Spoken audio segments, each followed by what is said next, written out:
হাওরের মাঠে মাঠে সোনালী ফসল, পাকা ধানের শীষে তুলছে কৃষকের স্বপ্ন। হবিগঞ্জের বিভিন্ন হাওরে শুরু হয়েছে বোরো ধান কাটার উৎসব। চলতি বছর বাড়তি যত্নের কারণে বাম্পার ফলন হয়েছে।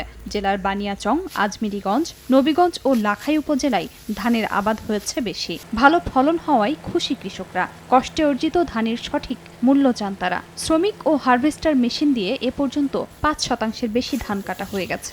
সকাল থেকে সন্ধ্যা পর্যন্ত আমরা ধান কাটতেছি, এক মন ধরে এক মন আমরা দিতেছে, আমরা ভালোভাবে সংসার তুলতেছে। আশা করি টাইমের ভিত্তিতে আমরা ধান কাটতে শেষ করতে পারবো। হামলা হওয়া যেতেছে না, সরকার দিন মেশিন দিয়ে আমরা একটু সহযোগিতা করে হয়তো আমরা একটু ধানটা বাঁচবো, নাহলে তো আমরা তুল। যে খরচ গেছে যদি আমাদের প্রাপ্ত দাম না পাই ধানের, তাহলে আমাদের গৃহস্থ করার কোনো মানে নাই। সরকারের কাছে ওইটি আমাদের আবেদন রইল যে আমরা উচিত মূল্য চাই, আমরা ধান বেচলে যাতে চলতে পারি।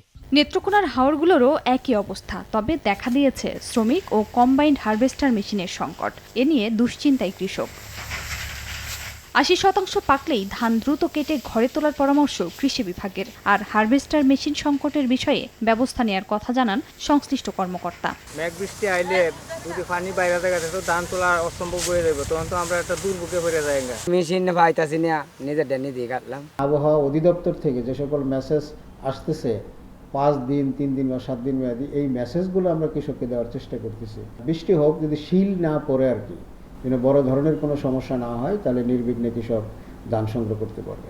এই বছর আমাদের টার্গেট যে 80% জমির ধান যাতে আমরা কম্বাইন্ড হারভেস্টার দ্বারা কর্তন করতে পারি, সেটার জন্য মাঠ পর্যায়ে আমাদের পর্যাপ্ত মনিটরিং আছে। যদি কোনো এলাকায় কোনো হাওরে মেশিনের কোনো সংকট থাকে, সেই ক্ষেত্রে আমি একটু অনুরোধ রাখবো যে কৃষকরা যদি আমাদের স্থানীয় কৃষি বিশেষের সাথে যোগাযোগ রাখেন, তাহলে আমরা আমাদের জেলায় যেখানে মেশিনের সরবরাহ বেশি আছে, প্রাপ্যতা বেশি আছে, সেখান থেকে এই সমন্বয় করে যাতে তারা ধানটি কাটতে পারেন, সেই ব্যাপারে আমরা সর্বাত্মক প্রচেষ্টা করব। কৃষি বিভাগের তথ্য মতে চলতি বছর হবিগঞ্জে ১,২৩,৮৪৭ হেক্টর ও নেত্রকোনায় ১,৮৫,৪৬০ হেক্টর জমিতে বোরো ধানের আবাদ হয়েছে।